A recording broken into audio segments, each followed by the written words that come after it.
हरे कृष्णा। साधकों, राधे राधे।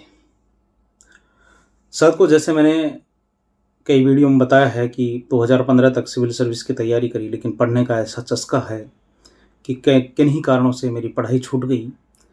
11 साल की उम्र में माइंस पे काम करने जाना पड़ता था, गरीबी थी। लेकिन मैं चाहता हूँ कि हर किसी की ज़िंदगी सुकून भरी हो, हेल्दी हों सभी लोग, सबके पास पैसे हों, सबकी रिलेशनशिप बहुत अच्छी हों, सबके बच्चों की पेरेंटिंग बहुत अच्छी हो, देश के अच्छे नागरिक बने। और इसी ही सोच के साथ मैंने बहुत सारी नॉन फिक्शन बुक्स पढ़ी ताकि समाज को उसका फ़ायदा मिल सके, क्योंकि सभी लोग किताबें नहीं पढ़ पाते। पढ़ना सबको आता है, लेकिन किताबें नॉन फिक्शन, क्योंकि सबकी अपनी अपनी रुचि है और रुचि के बाद भी स्क्रीन टाइम बहुत ज़्यादा हो गया है, नहीं पढ़ पाते लोग।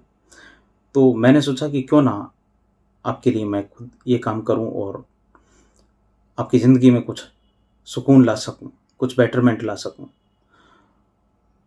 मैंने बहुत सारी किताबों के साथ साथ, नॉन फिक्शन बुक्स के साथ साथ स्पिरिचुअल टेक्स्ट, जिसमें श्रीमद् भागवत गीता, रामायण, अष्टावक्र गीता, ये तमाम किताबें भी जो हमारा ग्रंथ हैं, ये सब पढ़ें। और जहाँ जहाँ हो सकता है मैं आपकी लाइफ में सुकून के लिए, बेहतरी के लिए रिलेटेड वीडियोज़ बनाता रहता हूँ।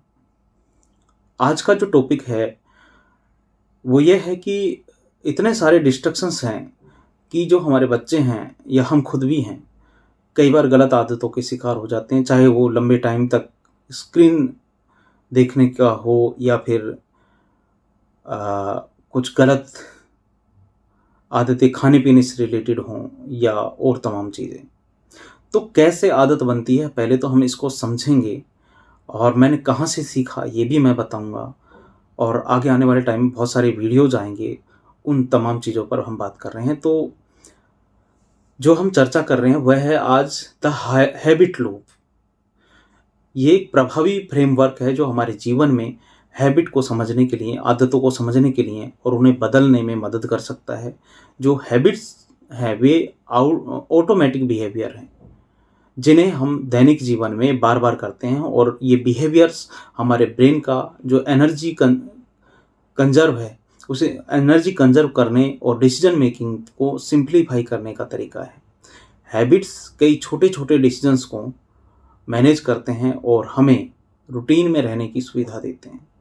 लेकिन कुछ हैबिट्स, खासकर जो नेगेटिव या अनप्रोडक्टिव होती हैं, वे हमारे गोल्स को अचीव करने में, सफलता में बाधा बन जाती हैं।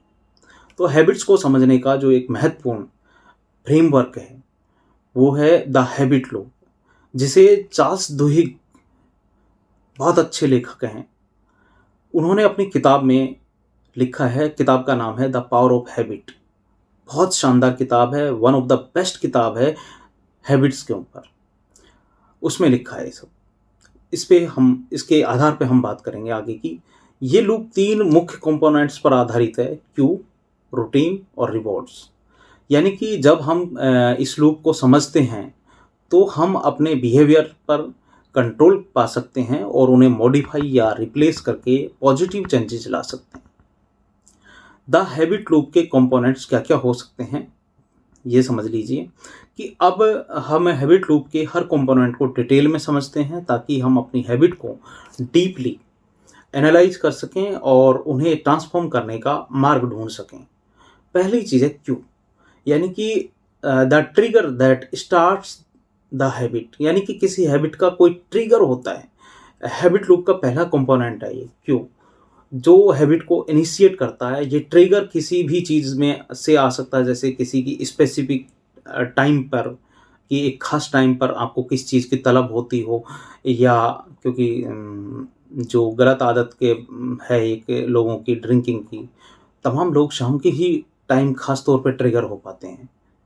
क्या कारण है उसके पीछे, यही हम समझने की कोशिश कर रहे हैं। कि या फिर एक इमोशनल स्टेट होती है, कि या किसी की इन्वायरमेंट फैक्टर होता है, कि खास इन्वायरमेंट। एक बात बताइए, जो लव बर्ड्स हैं, जो बेटर हाफ हैं, या जो स्पाउस हैं, कहीं लगता है कि यार कोई चीज़ कहनी है या कोई चीज़ मनवानी है, तो क्यों एक ऐसा एनवायरनमेंट का को ढूँढते हैं जहाँ पर बात कही जा सके। तो ये चीज़ें मैटर करती हैं, इमोशनल स्टेट हो या स्पेसिफिक टाइम हो या फिर एनवायरनमेंट फैक्टर हो, ये चीज़ें। तो क्यों वो संकेत है या ट्रिगर है जो आपके ब्रेन को सिग्नल देता है कि अब एक स्पेसिफिक बिहेवियर करना है। यानी कि मान लीजिए कि आपको हर रोज़ रात को एक निश्चित समय पर भूख का अनुभव होता है और आप ऑटोमैटिकली उठ करके कुछ खा लेते हैं फ्रिज से निकाल के। और यहाँ क्यों है, यानी कि जो ट्रिगर है वो ये है, वह समय जब आप उठ कर के कुछ खाते हैं वो टाइम जो है, जो ट्रिगर है, जो आपकी हैबिट को ट्रिगर करता है। या मान लीजिए कि आप स्ट्रेस्ड हैं, या मान लो कि आप मान लो कुछ ऐसी चीज़ खाते हैं जो घर पे रह के नहीं खाते, लेकिन एक ख़ास दुकान के पास अगर जाते हैं तो वहाँ मन करता है यार ये चीज़ खरीद ही लेते हैं खाने के लिए।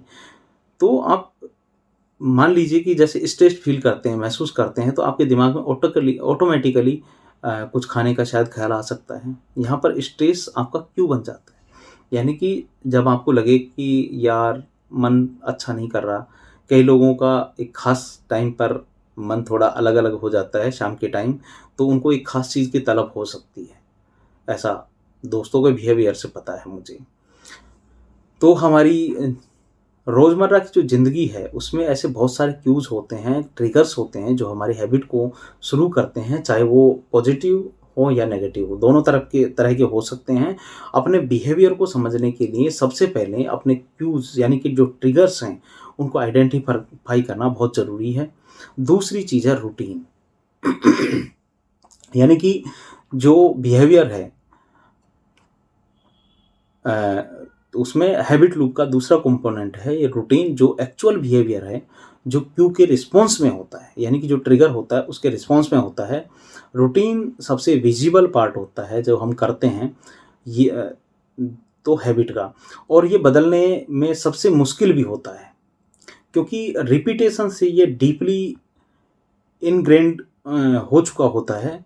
और यानी कि आप जैसे ये देख सकते हैं, मान लीजिए कि जैसे आप मोबाइल नोटिफिकेशन की आवाज़ सुनते हैं और आप अपने सोशल मीडिया पर स्क्रॉल करना शुरू कर देते हैं, और जैसे ही मान लो दोपहर का टाइम होता है तो आपको किसी, मान लो दोस्तों के साथ आप कॉफ़ी पीते हैं या चाय पीते हैं या ऑफिस से बाहर जा कर के घूमते हैं, तो ये जो ब्रेक है, ये आपके लिए क्यों का काम करता है, और ये आप बाहर जाते हैं या कॉफ़ी पीते हैं या चाय पीते हैं, ये ऑटोमेटिकली चीज़ें घट जाती हैं। ये रूटीन है, और ये रूटीन्स हैं जो आपके क्यू के कारण होते हैं, यानी ट्रिगर्ड होते हैं किसी न किसी चीज़ से। मैंने बताया टाइम हो सकता है, ख़ास माहौल हो सकता है, या कोई चीज़ हो सकती है। रूटीन को चेंज करना कठिन है, लेकिन रिपीटेशन की वजह से ये बिहेवियर इतना ऑटोमेटिक हो जाता है। लेकिन जब हम इस रूटीन को कॉन्शियसली समझते हैं, तो ये जानते हैं कि जो क्यू है, जो ट्रिगर है, वो क्या चीज़ है, तो हम इसे मॉडिफाई कर सकते हैं फिर। नंबर 3 है रिवॉर्ड। तो the positive outcome that reinforces the habit, यानी कि जो हैबिट लूप का जो तीसरा कंपोनेंट है, रिवॉर्ड है, जो हैबिट को रीइंफोर्स करता है। रिवॉर्ड वह पॉजिटिव आउटकम है जो हैबिट को बनाए रखता है। ये reward physically sensation, emotional state या सेंस ऑफ अकम्प्लिशमेंट कुछ भी हो सकता है। और रिवॉर्ड हमारे ब्रेन को ये सिखाता है या इस तरह का संकेत देता है कि क्यू और रूटीन के साथ प्लेजर या रिलीफ जुड़ा है, जिससे कि हैबिट लूप कंटिन्यू होता है। यानी कि कुछ खा के मज़ा आता है, या सुकून का अनुभव होता है, सेटिस्फेक्शन मिलता है, या कुछ पी के ऐसा फील होता है। तो ये चीज़ें ट्रिगर करती हैं, फिर वो घटना घटित होती है, फिर उससे कुछ फीलिंग आती है। ये चीज़ें एक चक्र में चलती हैं। ये पूरा रूटीन मतलब हैबिट का साइकिल होता है। या फिर जैसे कि आप स्ट्रेस में हैं और आपको मान लो, कुछ लोगों को जैसे स्मोकिंग की आदत होती है, तो आपको रिलैक्स फील होता है कई लोगों को, और यह रिलैक्सेशन जो है एक रिवॉर्ड की तरह काम करता है। इस तरह अगर आप एक्सरसाइज करते हैं तो पोस्ट वर्कआउट फील जो है वो एक अच्छा सेंस देता है, अच्छी फीलिंग देता है, और आपका ये एक रिवॉर्ड की तरह काम करता है। ये जो हैबिट रिवॉर्ड लूप जो है उसको सस्टेन करता है, क्योंकि ब्रेन ने एसोसिएट कर लिया है कि क्यू रूटीन के साथ एक पॉजिटिव आउटकम जरूर निकलेगा कुछ न कुछ। तो जब तक रिवॉर्ड मिलता रहता है हैबिट लूप एक्टिव रहता है। और इसलिए हैबिट को चेंज करने का सबसे पहला कदम है रिवॉर्ड को समझना और उन उसके अल्टरनेटिव को ढूंढना कि उसके और अल्टरनेटिव क्या क्या हो सकते हैं। Understanding the changing your habit loop, यानी कि जब हम प्रैक्टिकल स्टेप्स पर बात करेंगे इसमें कि कैसे अपनी हैबिट्स को आइडेंटिफाई और ट्रांसफॉर्म कर सकते हैं। पहली चीज़ है इसमें आइडेंटिफाई योर क्यूज। पहली चीज़ जो हमने की थी क्यू रिवॉर्ड और routine, Q reward routine, Q reward routine, ये एक साइकिल होता है जो चलता रहता है और यही कारण है कि हैबिट जल्दी से टूट नहीं पाती। तो पहली चीज़ है आइडेंटिफाई योर क्यू, यानी कि ट्रिगर क्या है। तो सबसे पहला कदम है अपने क्यू को आइडेंटिफाई करना, उस ट्रिगर को आइडेंटिफाई करना। हैबिट चेंज की जर्नी जो है क्यू की पहचान से शुरू होती है, यानी कि CUE क्यू, यानी ट्रिगर, क्योंकि जो ट्रिगर ही जो है हैबिट को इनिशिएट करते हैं। और अपने डेली लाइफ में ऑब्जर्व करें कि किन ट्रिगर्स से आपकी हैबिट शुरू होती है और हो सकता है कि ये एक स्पेसिफिक टाइम हो या लोकेशन हो या इमोशनल स्टेट हो या कोई आदमी भी हो सकता है। कई आदमियों के साथ आपकी वाइब मैच नहीं करती तो आपको सामने आता है, ऐसा लगता है अरे यार दिमाग खराब हो जाता है, और कई मिलते हैं तो बड़ा अच्छा लगता है ना। तो इसी तरह से आप ये नोटिस कर सकते हैं कि आप शाम को मान लो बोर फील कर रहे हैं और तो ये क्यू है, और फिर ऑटोमेटिकली टीवी या सोशल मीडिया पर स्क्रॉल करना शुरू कर देते हैं, तो ये रूटीन है। रिवार्ड क्या मिलता है? अच्छा लगता है। तो दूसरा एनालाइज योर रूटीन। रूटीन को डीपली एनालाइज करना महत्वपूर्ण है, क्योंकि ये एक वह बिहेवियर है जो आपको चेंज करना है। यानी कि अपने रूटीन का ध्यान से ऑब्जर्व करें और ये समझें कि आप क्यों इसे बार बार रिपीट कर रहे हैं। उदाहरण के लिए अगर आपकी रूटीन है कि आप खाने के बाद एक मीठा स्नैक लेते हैं, कुछ मीठा खाते हैं, तो ये सोचें कि बिहेवियर किस तरह से बन गया है। यह आपका रिलैक्सेशन का संकेत है या क्या वह आपको सेटिस्फैक्शन देता है।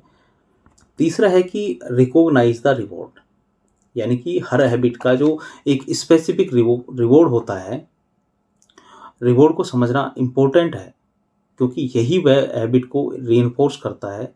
अपने रिवॉर्ड को ऑब्जर्व करें और ये समझें कि आपको उस बिहेवियर से मिलता क्या है।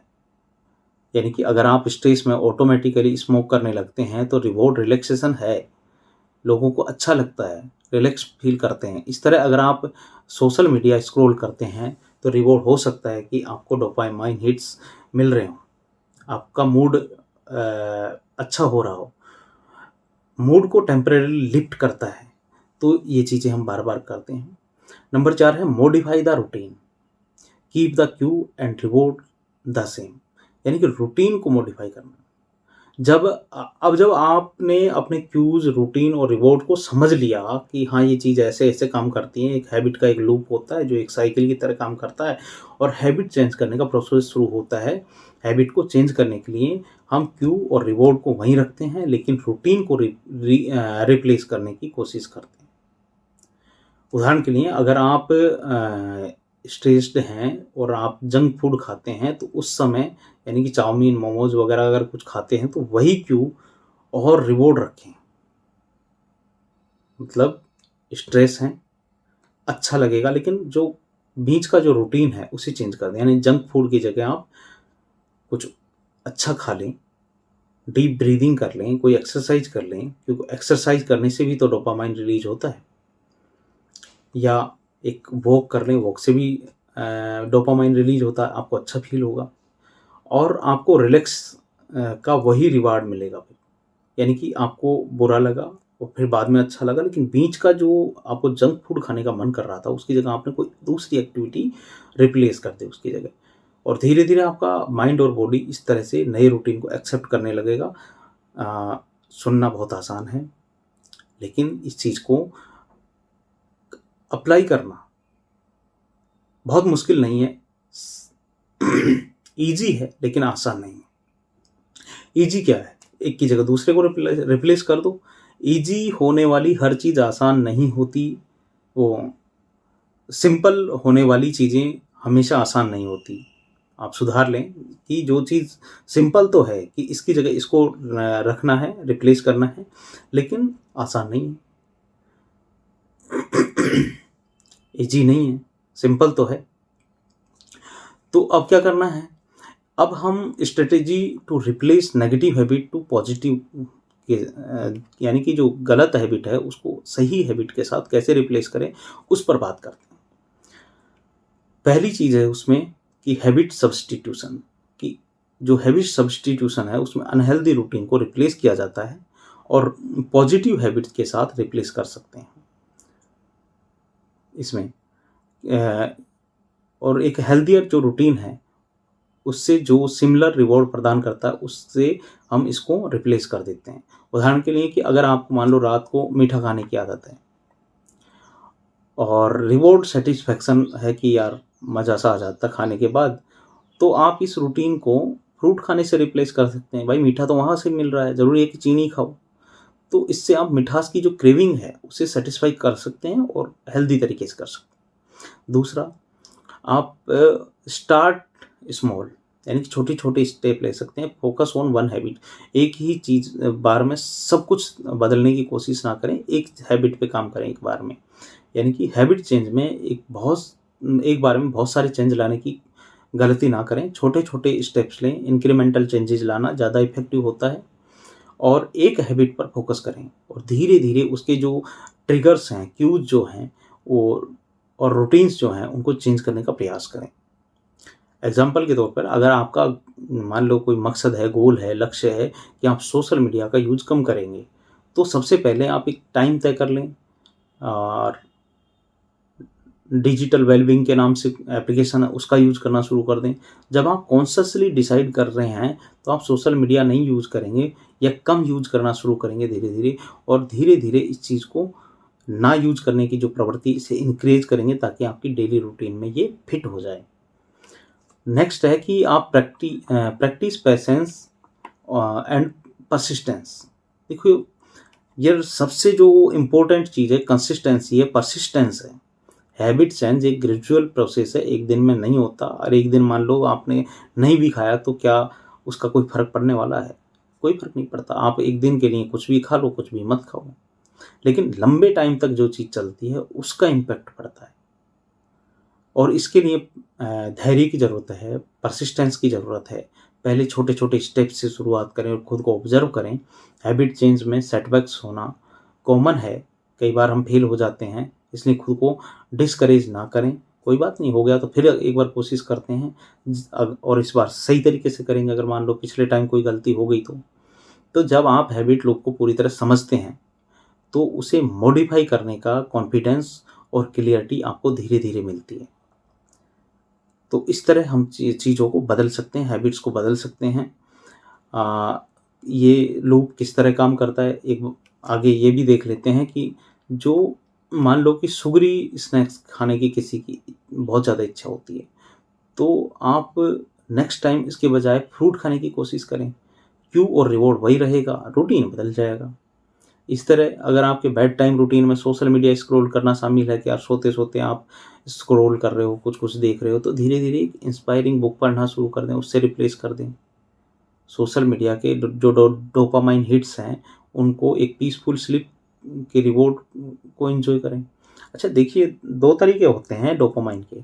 एक होता है कंज़्यूम करके, यानी कि सोशल मीडिया पर टाइम बिता करके हम कंज़्यूम करते हैं या कुछ खा के, और एक होता है प्रोडक्टिव बन कर के डोपामाइन रिलीज़ करना, यानी कि वॉकिंग करना, एक्सरसाइज़ करना, इससे भी तो डोपामाइन रिलीज़ होता है, मूड लिफ्ट होता है। तो आप क्रिएटिव बनें, तब डोपामाइन अगर आता है, तो आपकी हेल्थ के लिए अच्छा है, आपके फ्यूचर के लिए अच्छा है। अगर आप उल्टा-सीधा खा के डोपामाइन रिलीज़ कर रहे हैं या सोशल मीडिया पे टाइम वेस्ट करके डोपामाइन रिलीज़ कर रहे हैं, तो ये चीज़ें बढ़ती जाएँगी, बढ़ती जाएँगी। आज जितनी ज़रूरत है, उससे ज़्यादा फिर आने वाले टाइम में चाहिए और इस तरह ज़िंदगी तबाह हो जाएगी हमारी। Use deep breathing instead of smoking. जब आप स्ट्रेस में हैं, आपको मन करे कि स्मोक करना है, तो उस टाइम आप उसे छोड़ करके डीप ब्रीदिंग एक्सरसाइज का अभ्यास करें, जो आपको रिलैक्स फ़ील करवाए और रिवॉर्ड दें। तो देखो हमने बहुत सारी चीज़ें बात की, काफ़ी लंबा वीडियो हो गया है, इससे ज़्यादा और वीडियो आगे हम बढ़ाना नहीं चाहते, तो अब सम अप करते हैं कि हैबिट्स में कंट्रोल पाने का सबसे महत्वपूर्ण कदम है जो हैबिट लूप है उसे समझना। हैबिट्स हमारी लाइफ को रीशेप करती हैं और अगर हम उन्हें थॉटफुली चूज़ करते हैं, तो हम एक हेल्थियर और फुलफिलिंग लाइफ जी सकते हैं। हैबिट्स हमारे डेली लाइफ का बड़ा हिस्सा होती हैं और जब हम उनका कॉन्शसी कॉन्शियस अवेयरनेस डेवलप करते हैं, तो हम उन पैटर्न्स को से ब्रेक कर सकते हैं जो अ, हमें हिंडर करते हैं। यानी कि चार्ल्स दुहिक की जो द पावर ऑफ हैबिट नाम की जो किताब है, ये एम्फसाइज़ इसमें किया गया है कि हैबिट चेंज एक जर्नी चैलेंजिंग हो सकता है। इसकी जो जर्नी है हैबिट चेंज की, ये चैलेंजिंग ज़रूर हो सकती है, लेकिन ये ग्रोथ जर्नी है और ये जर्नी हर स्टेप पर हमें बेहतर बनाती है। जो हैबिट को एक अवसर के रूप में देखें, एक छोटी पॉजिटिव चेंज के रूप में शुरुआत करें और धीरे-धीरे आप एक ऐसा जीवन बना सकें जो आपके ट्रू गोल्स और वैल्यूज़ से अलाइन्ड हो, आपको एक अच्छी इज़्ज़त दिलाए समाज में, आप एक बेहतर इंसान साबित हो सकें, दूसरों की खुशियों को और बढ़ा सकें। आप सभी का कल्याण हो, आप सभी का भला हो, आप सभी की स्वस्थ मुक्ति हो। भवतु सर्वमंगलम्। हरे कृष्णा, हरे कृष्णा, कृष्ण कृष्ण हरे हरे, हरे राम, राम राम हरे हरे। बोलो राधे रानी की जय।